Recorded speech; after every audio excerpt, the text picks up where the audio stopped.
హైదరాబాద్లో IKEA setup జరిగింది కదా సార్. సో దాంట్లో మీరు మేజర్ రోల్ ప్లే చేసినారు ఆ సెట్టింగ్ అప్లో. యూజువలీ ఇండియాలో కమ్యూనిటీస్ మధ్యలోనే బిజినెస్ ప్రాక్టీసెస్ చాలా డిఫరెంట్ ఉంటాయి.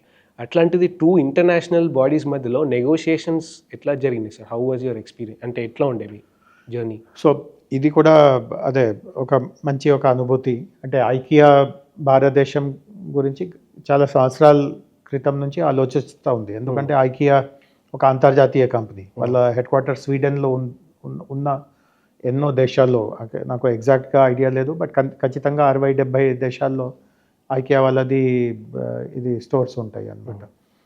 సో మాకు ఏం తెలిసింది అంటే ఐకియా ఆల్రెడీ గత 5-6 సంవత్సరాల నుంచి ఇండియా గురించి ఆలోచిస్తూ ఉంది. బట్ రకరకాలుగా వాళ్ళకి ఇష్యూస్ ఉన్నాయి. అండ్ స్వీడిష్ కంపెనీస్లో అంటే రూల్స్, చట్టము, రెగ్యులేషన్స్ వీటి మీద చాలా దీర్ఘంగా వాళ్ళు చాలా లోతుగా స్టడీ చేస్తారు.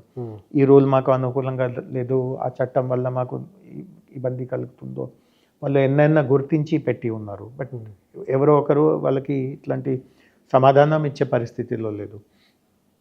సో వాళ్ళు ఒకసారి ఒక స్టేట్ సెక్రటరీస్తో సెమినార్ పెట్టుకున్నారు. అప్పటికి ఇండియాలో వాళ్ళు అడుగు పెట్టలేదు. బట్ మాకు ఇన్ఫార్మల్గా ఏం తెలిసింది అంటే వాళ్ళు బెంగళూరు నుంచి స్టార్ట్ అవ్వాలి అట్లా ఆలోచన ఉండింది. సో అప్పుడు నేను ఇండస్ట్రీ శాఖలో కమిషనర్గా ఉన్నాము.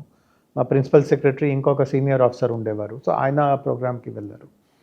అండ్ ఆ ప్రోగ్రాంలో ఆయన కూడా తెలంగాణ అప్పుడే కొత్త రాష్ట్రంగా ఏర్పడింది. సో తెలంగాణ గురించి ఆయన చెప్పి వచ్చారు. సో ఐకియా వాళ్ళకి కొంత నచ్చింది. అంటే వారు వెళ్ళి తెలంగాణ గురించి చెప్పడం. వాళ్ళు ఆల్రెడీ బెంగళూరు గురించి ఒక రకంగా అభిప్రాయానికి వచ్చి ఉన్నారు.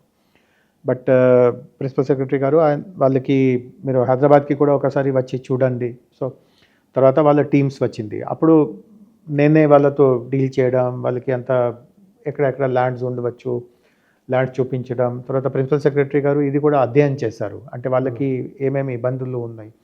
సో కొన్ని రూల్స్ అండ్ రెగ్యులేషన్స్ చాలా పాత కాలంవి ఉంటాయి. అంటే కొత్త బిజినెసెస్కి అవి అంత అనుకూలంగా ఉండదు. బట్ ఆయన అధ్యయనం చేసి ఆయన లిస్ట్ అవుట్ చేశారు దట్ చాలా రూల్స్ రాష్ట్ర ప్రభుత్వం పరిధిలోనే ఉంటాయి. అంటే కేంద్ర ప్రభుత్వానికి వీటితో సంబంధమే ఉండదు. అండ్ చిన్న చిన్న సవరణలు ఉన్నాయి. అంటే ఆ రూల్స్ సవరణం వలన ఏదో పెద్ద రాష్ట్రానికి నష్టం అయిపోతుంది అట్లాంటివి కూడా కాదు. కరెక్ట్. సో ఆయన ఒక లిస్ట్ తయారు చేసి అప్పుడున్న ముఖ్యమంత్రి గారిని ఒప్పించారు. దట్ ఇట్లా ఇవి అన్ని చిన్న చిన్న సవరణాలు చేస్తే వాళ్ళు మన హైదరాబాద్కే రావడానికి వాళ్ళకి విల్లింగ్నెస్ ఉంటుంది. ప్లస్ రాయదుర్గ్లో ఇప్పుడు ఎక్కడ ఐకియా ఉంది మనందరికీ తెలుసు. ఆ ల్యాండ్ అప్పుడు ఖాళీగా ఉండేది. సో వాళ్ళకి కూడా చాలా ప్రైమ్ లొకేషన్ ఉండాలి, అట్లా ఒక ఆలోచన ఉండింది.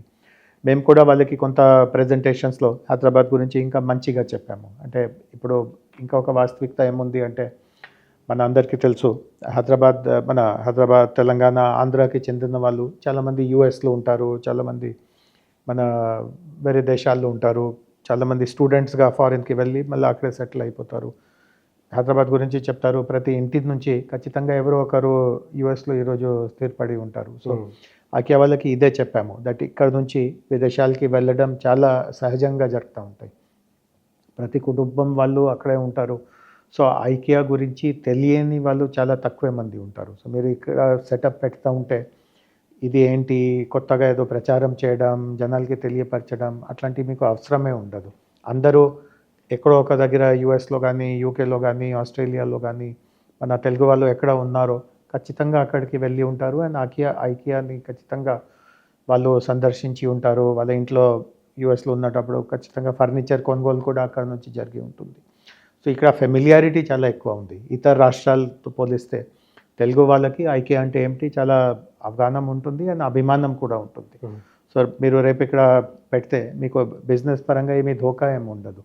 సో ఇవన్నీ మేము చెప్పిన బట్టి వాళ్ళకి కూడా ఇవన్నీ నచ్చింది. అండ్ దెన్ స్టోర్ రావడం జరిగింది. సో ఫస్ట్ స్టోర్ మొత్తం భారతదేశంలో హైదరాబాద్ నుంచి మొదలైంది. సో ఆ ఘనత హైదరాబాద్కి ఉంది. అండ్ తర్వాత ఇప్పుడు ఆల్రెడీ 3 దగ్గర వేరే కొత్త స్టోర్స్ కూడా పెట్టారు.